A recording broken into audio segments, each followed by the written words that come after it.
오늘은 마태복음 20장 1절에서부터 16절까지의 말씀을 가지고 비교하다 지친 인생에 임하는 은혜, 비교하다 지친 인생에 임하는 은혜라는 제목으로 하나님 말씀 증거하도록 하겠습니다.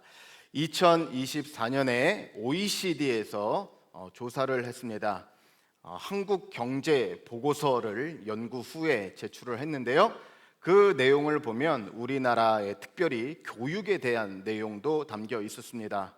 우리나라 고등학생들에게 물어봤는데요. 고등학교는 어떤 곳이냐 이렇게 물어봤습니다. 그랬더니 아이들의 80%가 넘는 아이들이 무엇이라고 대답했냐면 생사가 걸린 전쟁터다 이렇게 대답을 했어요. 생사가 걸린 뭐라고요? 전쟁터. 왜 이렇게 대답을 했는가 분석해 봤더니 결론이 나왔습니다. 무엇이냐면 한국 사회는 황금 티켓을 거머쥐어야 하는 사회이기 때문이다. 한국 사회에서 살아남기 위해서는 황금 티켓을 거머쥐어야 된다. 좋은 대학교를 나오고 대기업에 입사를 하거나 아니면 안정적인 공기업에 들어가는 것, 그 황금 티켓을 거머쥐는 것이 한국 사회에서의 생존법이기 때문에 고등학생들의 고백이 생사를 건 전쟁터가 되었다는 것입니다. 그래서 묻게 되는 것이 무엇이냐면 어려서부터 묻습니다. 나는 성장했는가? 나는 발전했는가? 이것이 아니라 물어요. 나는 몇 등인가? 그리고 좀 더 지난 다음에 묻습니다. 나는 얼마를 버는가?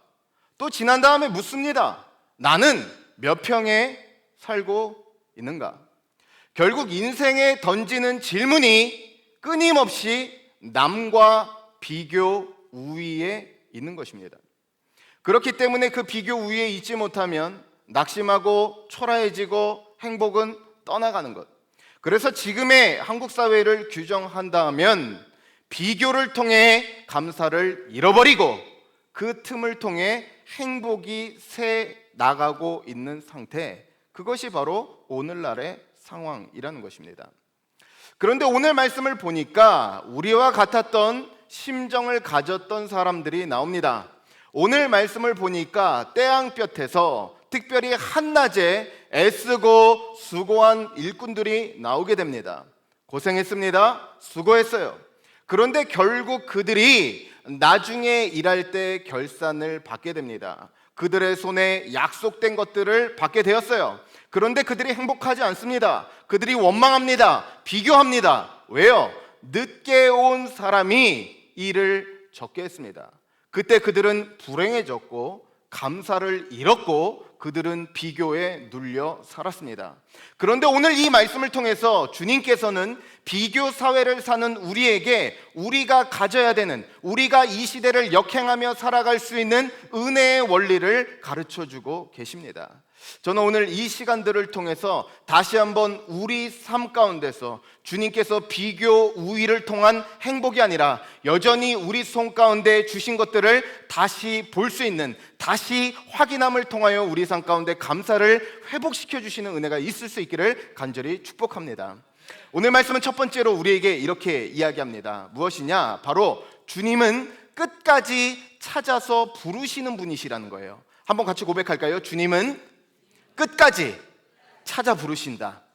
주님은 끝까지 찾아 부르시는 분입니다. 오늘 이 말씀은 교회를 다니셨다면 한 번쯤 들어봤을 말씀입니다. 나중된 자가 어떻게 된다? 먼저 된다. 들어봤을 말씀입니다. 그런데 오늘 이 말씀을 바로 이해하기 위해서는 이 말씀이 어떤 말씀이 아닌지를 아는 것이 중요합니다. 먼저 이 말씀은 첫 번째로 구원에 관한 말씀이 아닙니다. 이 말씀은 구원받음에 대한 말씀이 아니에요. 왜요? 구원은 우리의 일과 노력과 공로로 받는 것이 아니라 우리의 구원은 오직 십자가에서 우리를 위해서 다 이루신 예수 그리스도의 십자가 보혈의 능력으로만 받는 줄로 믿습니다. 그래서 이 말씀은 우리 구원에 관한 이야기는 아닙니다. 그리고 또 하나 이 말씀은 무엇에 관한 말씀이 아니냐면 이 말씀은 바로 우리 삶 가운데서 상급에 관한 말씀 또한 아니에요. 우리가 열심히 애썼지만 다 다 똑같다, 하나님께서 다 공평하게 대한다, 이런 상급에 대한 말씀이 아닙니다. 분명히 말씀하셨습니다. 작은 소자에게 행한 것까지도 내가 잊지 않고 다 갚아주리라. 그렇기 때문에 이 말씀은 상급에 관한 말씀이 아니에요. 그러면 이 말씀은 무엇에 관한 말씀이냐? 오늘 말씀 1절을 보면 이렇게 시작합니다. 1절 말씀입니다. 같이 한번 읽어볼까요? 시작. 천국은 마치 품꾼을 얻어 포도원에 들여보내려고 이른 아침에 나간 집주인과 같으니, 천국은 마치, 결국 이 말씀은 무엇이냐면 하나님 나라 백성으로서 하나님 나라 백성된 천국 백성이 이 땅을 어떻게 살아가고 어떻게 섬기며 그들에게 주어진 은혜를 어떻게 대할 것인가, 그것에 대해서 말해주고 있는 본문이라는 것입니다. 그런데 이 말씀을 보니까 이 주인이 포도원의 주인으로 등장하게 되는데요, 이 말씀이 좀 특이합니다. 이 주인은 이제 특별히 사람을 고용하기 위해서, 일꾼을 찾기 위해서 오늘 말씀을 보니까 이제 이른 아침에 나아가서 시장터에 가서 사람들을 하나 둘씩 불러 모으기 시작합니다.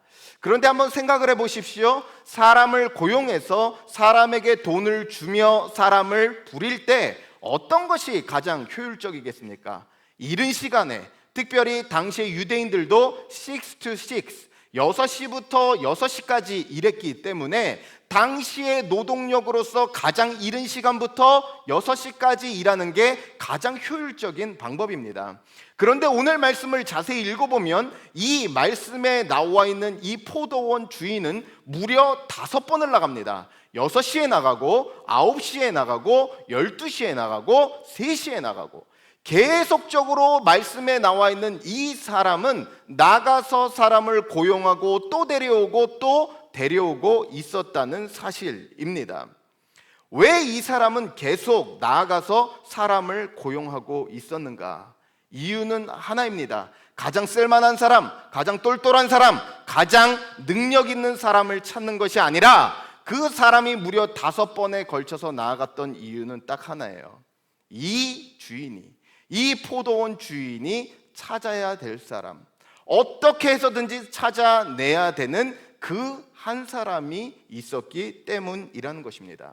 이 포도원 주인은 남겨진 사람을 그냥 볼 수 없었습니다. 찾아내야 됐고 결국 그 사람을 포도원으로 들여보내기를 원했다는 것이에요. 그래서 오늘 말씀에서 가장 충격적인 부분이 나오는데요, 오늘 말씀을 보면 이제 일할 시간이 1시간밖에 남지 않은 오후 5시에 있는 사람들에게 이 주인이 찾아갑니다. 그러면서 이야기합니다. 너희는 어찌하여 이 자리에 서 있느냐? 라고 이야기해요. 그러자 그들이 솔직하게 이렇게 얘기합니다. 7절 말씀인데 같이 한번 읽어볼까요? 시작.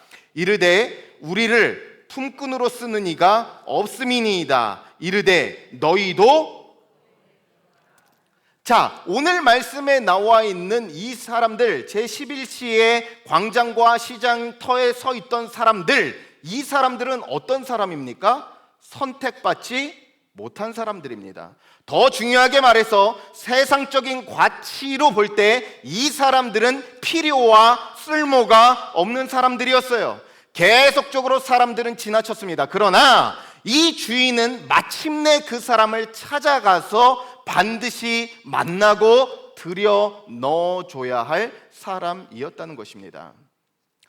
오늘 우리의 삶이, 2026년도에 대한민국에서의 삶이 바로 이 오후 5시에 시장에 서 있는 사람들의 삶과 같습니다.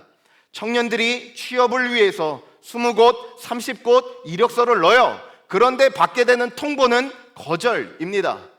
회사에 취직을 했습니다. 취직을 했지만 점점 낮아진 문턱에 정년 퇴직할 날이 얼마 남지 않았습니다. 미래가, 나의 필요가 더 이상 남지 않은 것 같아요. 자영업을 합니다. 경제가 어려워요. 문을 닫고 다른 곳에 재취업을 해야 됩니다. 나이가 들어갑니다. 건강이 약해지고 가지고 있는 재산이 조금씩 줄어들 때마다 내 약함 가운데 나는 홀로 서 있다는 생각을 가질 수밖에 없어요.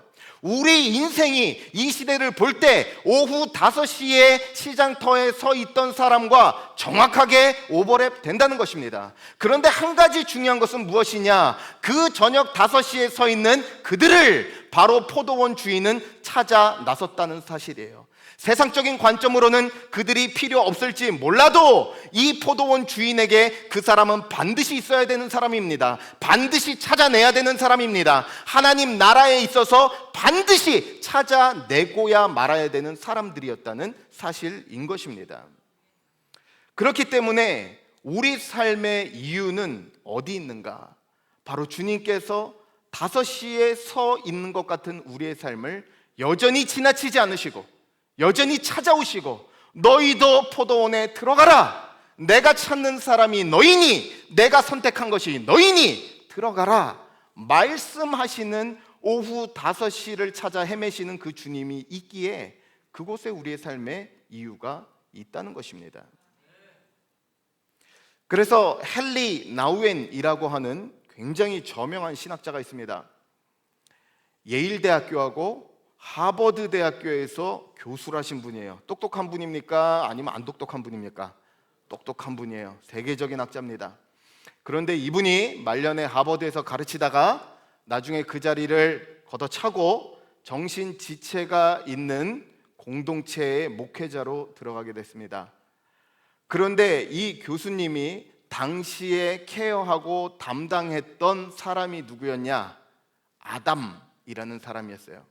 이 아담이라는 중증 환자는 잘 못 걷는 사람이었고 말도 제대로 못했습니다.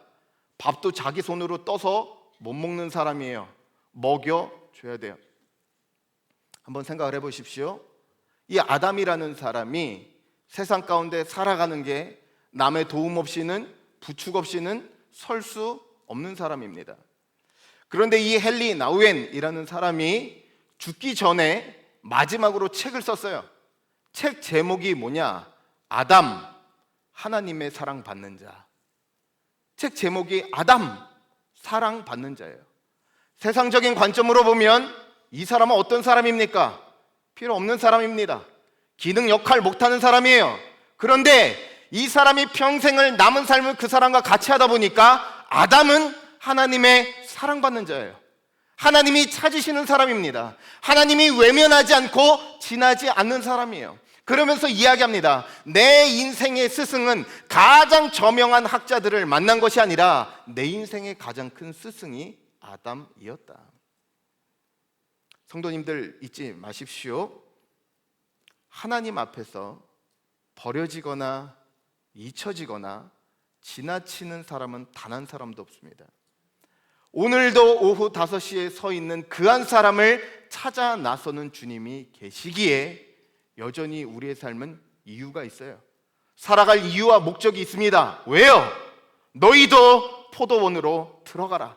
내가 찾는 사람이 너희니, 내가 지나칠 수 없는 자가 너희니, 내가 찾던 자가 바로 너희니 라고 말씀하시는 주님이 계시기 때문에 그렇습니다.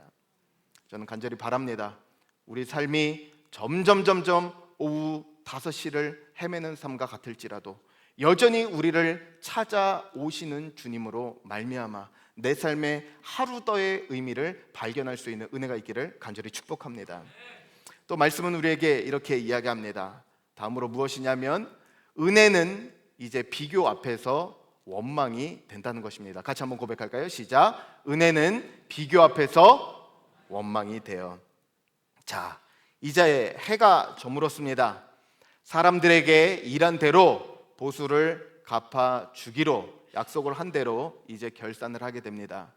그런데 오늘 말씀을 보니까 여기서부터 일이 완전히 뒤집어지게 됩니다. 아침부터 일한 사람이 있고 늦게 온 사람이 있어요. 그런데 이 주인이 결산을 하는데 의도적으로 앞에 온 사람부터 돈을 줬으면 받고 가서 아무런 문제가 없는데 나중된 자를 먼저 불러서 그에게 결산해 줍니다. 오늘 말씀 8절 말씀인데 같이 한번 보도록 하겠습니다. 8절입니다. 시작.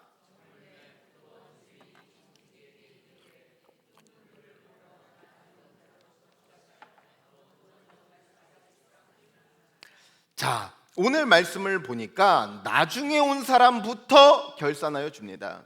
그러면서 그 사람에게 얼마를 결산해 줬냐면 한 데나리온, 당시에 하루의 일당에 해당하는 돈을 주었어요. 자, 이것이 왜 문제가 되냐면 그것을 받았던 마지막에 5시에 온 사람은 기뻤을 것입니다. 적게 일했는데 얼만큼 받았으니까요? 많이 받았으니까. 그런데 불평이 터져 나옵니다. 누가 제일 불평했을까요? 가장 먼저 온 아침 6시에 온 사람들이었습니다. 이 사람들은 생각했습니다. 뭐라고 생각했냐면 1시간 일한 사람이 한 데나리온을 받았으니까 나는 몇 시간 일했어요? 초등학교 나오셨죠? 다시 한번 자, 1시간 일했는데 지금 여기 6시부터 6시까지 일했습니다. 몇 시간 일했습니까? 12시간 일했어요. 그럼 몇 배를 받을 걸 생각했을까요? 12배를 받을 걸 생각했어요. 그런데 그때 집 주인이 정확하게 이렇게 이야기합니다. 10절과 11절 말씀인데요, 같이 한번 보겠습니다. 시작. 먼저 온 자들이 와서 더 받을 줄 알았더니 그들도 한 데나리온씩 받은지라. 받은 후 집 주인을 원망하여 이르되. 이 사람들이요, 갑자기 불행해졌습니다. 이 사람들이 갑자기 불평했습니다. 왜요? 더 받을 것으로 생각했기 때문에. 그런데 중요한 것은 무엇이냐면 이 사람을 데리고 올 때 포도원 주인이 약속했습니다. 하루에 대한 일당 한 데나리온을 내게 주리라 라고 이야기했어요. 그리고 그 약속대로 받았습니까? 안 받았습니까? 받았어요. 그런데 더 중요한 것은 무엇이었냐면 이 사람들은 포도원에 또한 정식으로 고용된 일꾼들이 아니라 하루하루 먹고 사는 사람들이었습니다. 그러니까 오늘 일당을 받았기 때문에 그들의 가족은 식사를 할 수 있었고 편안하게 하루를 보낼 수 있었습니다. 오늘에 해당하는 충분한 은혜를 받은 거예요. 그런데 이 사람들의 입술 가운데서 원망과 불평이 터져 나왔습니다. 왜요? 5시에 온 사람이 어떻게 했기 때문에? 적게 일하고 많이 받았기 때문에 그래요. 우리 삶 가운데서도 마찬가지입니다.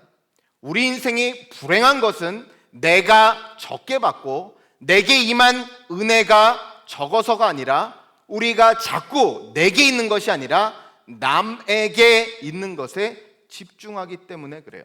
그래서 하나님의 은혜는 내게 있는 것을 보게 하지만 비교는 남에게 있는 것을 보고 자신을 낙심하게 만든다고요. 그래서 예전에 캐나다에서 재미있는 연구를 진행했는데요, 복권에 당첨된 사람, 그 주변 사람들에게 어떤 일이 일어나는지를 연구해 봤습니다. 그런데 놀라운 결과가 나왔는데요, 이 복권에 당첨된 사람이 사는 주변에 있는 사람들이 복권 액수가 높아질수록 2.5%씩 파산하는 비율이 높아졌다는 거예요. 무슨 말이냐면 옆집에 있는 사람이 복권에 당첨되면 그 주변에 있는 사람들이 파산한다는 겁니다. 왜요? 내가 가지고 있는 것, 우리 집, 우리 차 동일합니다. 그런데 옆에 있는 사람이 복권에 당첨돼요. 그러면 그 사람들이 제일 먼저 바꾼 게 뭐였냐? 오토바이하고 차였습니다. 그 다음 바꾼 게 뭐였습니까? 더 큰 집과 리모델링이었어요.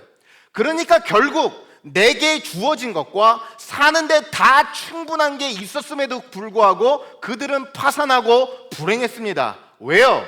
내게 있는 것이 아니라 남에게 있는 것에 집중했기 때문에, 그것만을 바라봤기 때문에 그렇다는 것입니다. 이것이 비교의 위험성입니다. 비교는 내게 있는 것을 빼앗아가지 않아요. 내게 있는 건 그대로입니다. 그런데 내게 있는 것이 불충분하다 선언하게 만들어요. 불충분하고 부족하고 할 수 없다는 결핍의 상태로 만들기 때문에 비교가 무섭다는 것이에요. 오늘 우리가 이 아침에 예배 드리러 오면서도 마찬가지입니다. 하나님께서 지난밤 지키신 줄로 믿습니다. 지난주가 마지막 예배가 아니라 오늘 이 예배를 한 번 더 허락하신 것이 주님의 은혜인 줄로 믿습니다. 옛날같이 어렵지 않고 식사 한 끼를 넉넉하게 할 수 있는 것도 주님의 은혜인 줄로 믿습니다. 그런데 우리 삶 가운데 넉넉히 충분히 주셨음에도 불구하고 우리는 불행합니다. 우리는 비참합니다. 최근에 카톡이 업데이트가 됐어요. 원치 않게 주변 사람들의 소식을 반강제적으로 봅니다. 내가 가족들과 함께 휴가는 못 가도 식사를 멋지게 했어요. 그런데 주변 사람이 갑자기 사진이 하나 올라옵니다. 유럽에 여행 갔다 왔어요.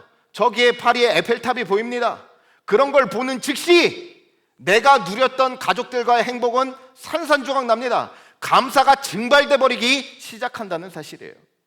그래서 오늘 이 시대 가운데 우리가 정말로 주님 앞에 구해야 되는 것은 무엇이냐면, 주님, 내 삶 가운데 더 많은 것들과 더 필요한 것들이 채워지는 것 이전에 내 삶 가운데 비교와 시기가 힘을 잃고 끊어지는 것, 그것이 바로 행복한 성도의 삶의 바로 첫 발걸음이라는 거예요. 그래서 잠언 14장 30절 말씀은 이렇게 충격적인 말씀을 전합니다. 같이 한번 읽어볼까요? 시작. 평온한 마음은 육신의 생명이니 시기가 뭘 썩게 한다고요? 여러분 잘 보십시오. 칼슘이 없어서 뼈가 썩는 게 아니에요. 뭐 때문에 뼈가 썩어요? 시기 때문에, 내게 없는 것 때문에, 다른 사람들 보다가 내 다리가, 내 인생이 힘을 잃게 된다는 사실입니다. 그래서 성도의 능력은, 감사의 능력은 다른 사람이 받은 것을 주목하는 것이 아니라 내게 주신 것을 다시 세는 것, 그것이 바로 은혜에 합당한 삶인 줄로 믿습니다. 그래서 이 가장 이른 시간에 온 사람이 놓쳤던 것은 무엇입니까? 한 데나리온을 약속받았고 한 데나리온을 받아서 가족들과 그 하루를 지탱하며 내일을 살 수 있도록 하루를 보장받은 그 은혜를 잊어버린 것이었어요. 저는 간절히 바랍니다. 우리에게 하나님께서 더 많은 것을 채워주시고 더 놀라운 것을 주시기 이전에 우리에게 이미 주신 것들을 잊지 않을 수 있는 은혜 주시기를 간절히 바랍니다. 마지막으로 말씀은 우리에게 이렇게 도전합니다. 바로 시선을 바꾸실 때 감사가 회복된다는 것이에요. 같이 한번 고백할까요? 시작. 시선을 바꾸실 때 감사가 회복된다. 불평하는 그들에게 이 주인이 이야기합니다. 너희가 왜 불평하느냐? 내가 너희에게 약속한 것을 다 지켜 행했노라 라고 이야기를 해요. 여러분 보십시오. 이미 약속된 것을 받았습니까? 못 받았습니까? 받았어요. 그런데 불행하고 불평했어요. 이 지금 주인이 이야기하고 있는 것은 무엇입니까? 결국 문제는 형편과 상황이 아니라 시선이다. 이미 약속된 것은 다 주셨기 때문에 환경과 상황이 아니라 시선이다. 일어난 일이 아니라 그 일어난 일을 바라보고 있는 내 시선이다. 그 시선을 교정하세요. 그래서 오늘 말씀에서 놓치기 쉬운 가장 중요한 결론이 15절 말씀입니다. 15절 같이 봅니다. 시작. 내 것을 가지고 내 뜻대로 할 것이 아니냐. 잘 보십시오. 내가 선함으로 내가 악하게 보느냐. 펜이 있으면 여기 줄을 치십시오. 내가 선함으로 내가 악하게 보느냐. 이 말의 원어적인 의미는 무엇이냐면 이겁니다. 내가 선함으로 내 눈이 악하냐 라는 뜻이에요. 당시의 문화에서 악한 눈은 무엇이냐면 시기하고 질투하고 미워하는 눈이에요. 그러니까 주님은 무엇을 이야기하고 있는 것이냐면 상황에 대한 문제가 아니라 시선에 대한 문제이며 너희의 시선이 지금 악한 시선을 가지고 있다. 주님이 그것을 깨닫게 해주고 계시다는 거예요. 그런데 그 상황 가운데서 복음이 울려 퍼집니다. 그 상황 가운데서 넉넉함으로 비교에 더 이상 계산에 살지 않을 수 있도록 주님께서 한 가지를 가르쳐 주세요. 다시 한번 그 말씀 띄워주시기를 바랍니다. 오늘 말씀 15절 말씀이에요. 같이 한번 볼까요? 시작. 내 것을 가지고 내 뜻대로 할 것이 아니냐. 내가 어떻다고요? 내가 선함으로. 이것이 핵심입니다. 우리 인생 가운데 비교와 남들에게 허락된 것과 그것을 끊임없이 바라보며 우리의 시선을 교정할 수 있는 한 가지가 있는데, 내가 선함으로 선하신 하나님을 바라보는 것, 실수하지 않는 하나님을 바라보는 것, 완전하신 하나님을 바라보는 것, 그것이 성도가 비교와 비교 가운데 내 마음 가운데 자꾸 원망을 벗어낼 수 있는 길이라는 것이에요. 우리는 추수감사절 무렵이 될 때마다 30일 챌린지 할 때마다 우리는 이야기합니다. 감사해야 돼, 감사해야 돼, 감사해야 돼. 이 깎게 물고 감사가 안 되는데 감사하려고 해요. 잘 안 됩니다. 왜요? 감사라는 건요, 마음 가운데서 우러나야 되는 것인데, 감사라는 것은 바로 보아야 할 수 있는 것이기 때문에 그래요. 그런데 오늘 말씀을 보니까 주님이 이야기합니다. 감사는 바른 시각에서만 나오는 것인데, 그 바른 시각은 내가 선함으로 선하신 하나님을 다시 보는 것, 완전하신 하나님을 바로 보는 것, 그 선하신 하나님이 내 삶에 실수 없으신 분이라는 것, 그것을 볼 때야만 내 삶에 뭐 할 수 있다는 거예요? 감사할 수 있다는 사실이에요. 2020년에 한국에 굉장히 경종을 울린 사건이 있었습니다. 한국교회의 큰 어른인 이동원 목사님이란 분이 있어요. 그런데 그 목사님의 아드님이 미국에서 LA에서 변호사를 하고 아주 유능한 분인데, 그분이 40 초반에 세상을 암으로 떠나게 됐습니다. 너무 안타까운 일이고 황망한 일인데, 그 일을 겪은 이후에 그 이동원 목사님께서 이제 10가지 감사라는 유명한 이제 감사글을 남겼는데요, 그 중에서 제가 기억에 남는 몇 가지가 있었어요. 뭐라고 감사를 했냐면 이렇게 감사를 했습니다. 주님, 이 아들이 암의 고통을 당하고 있었는데 그 고통으로부터 노임을 받아서 감사합니다. 그리고 또 감사했습니다. 주님, 제 아들을 주님께서 데려가심으로써 하나님 아버지께서 그 아들 독생자 예수 그리스도를 이 땅에 내어주신 그 심정을 조금이나마 알게 해주시니 감사합니다. 그리고 또 감사했습니다. 내 아들이 있는 천국을 멀리서만 느끼는 것이 아니라 이제 바라보고 사모할 수 있게 해주시니 감사합니다. 그런 감사를 남겼어요.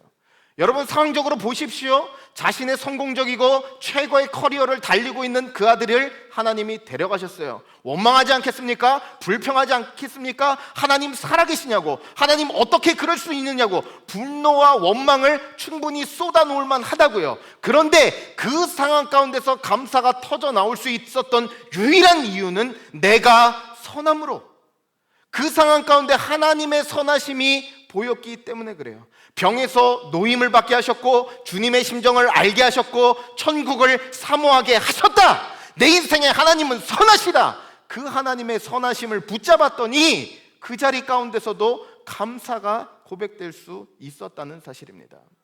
그래서 성도의 능력은 다른 게 아닙니다. 환경적으로 더 가져서 더 누려서 감사하는 것이 아니라 내가 처해 있는 상황 가운데서 내가 선함으로 그 하나님이 선하심을 바라볼 수 있는 것, 그로 말미암아 하루 더 감사할 수 있는 것, 그게 바로 성도의 능력이라는 거예요. 그래서 에베소서 1장 18절 말씀은 우리에게 이렇게 얘기합니다. 너희 마음의 눈을 밝히사. 한번 따라할까요? 너희 마음의 눈을 밝히사. 너희 마음의 눈을 밝히사. 우리가 감사하기 위해서는 더 많은 것이 필요하고 더 높은 위치에 있는 것이 아니라 너희 마음의 눈을 밝히사, 우리의 시선을 열어주사, 그 자리 가운데 여전히 주님은 신실하시다. 그 상황 가운데 여전히 주님은 선하시다. 내가 선함으로 말씀하시는 그 주님을 다시 볼 때 우리가 여전히 감사하는 삶을 살 수 있다는 사실입니다. 그래서 잊지 마십시오. 주님이 보일 때 감사는 자동으로 따라오게 돼 있어요. 내 삶 가운데 역사하시는 주님을 볼 때 감사는 따라옵니다. 그래서 저는 이번 한 주를 살 때 우리 성도님들에게 이 은혜가 있기를 바랍니다. 가는 곳, 처해 있는 상황과 여건은 다 다르지만 그 상황 가운데서 오늘도 내가 선함으로 그 상황 가운데 선하신 주님을 볼 수 있기를 축복합니다.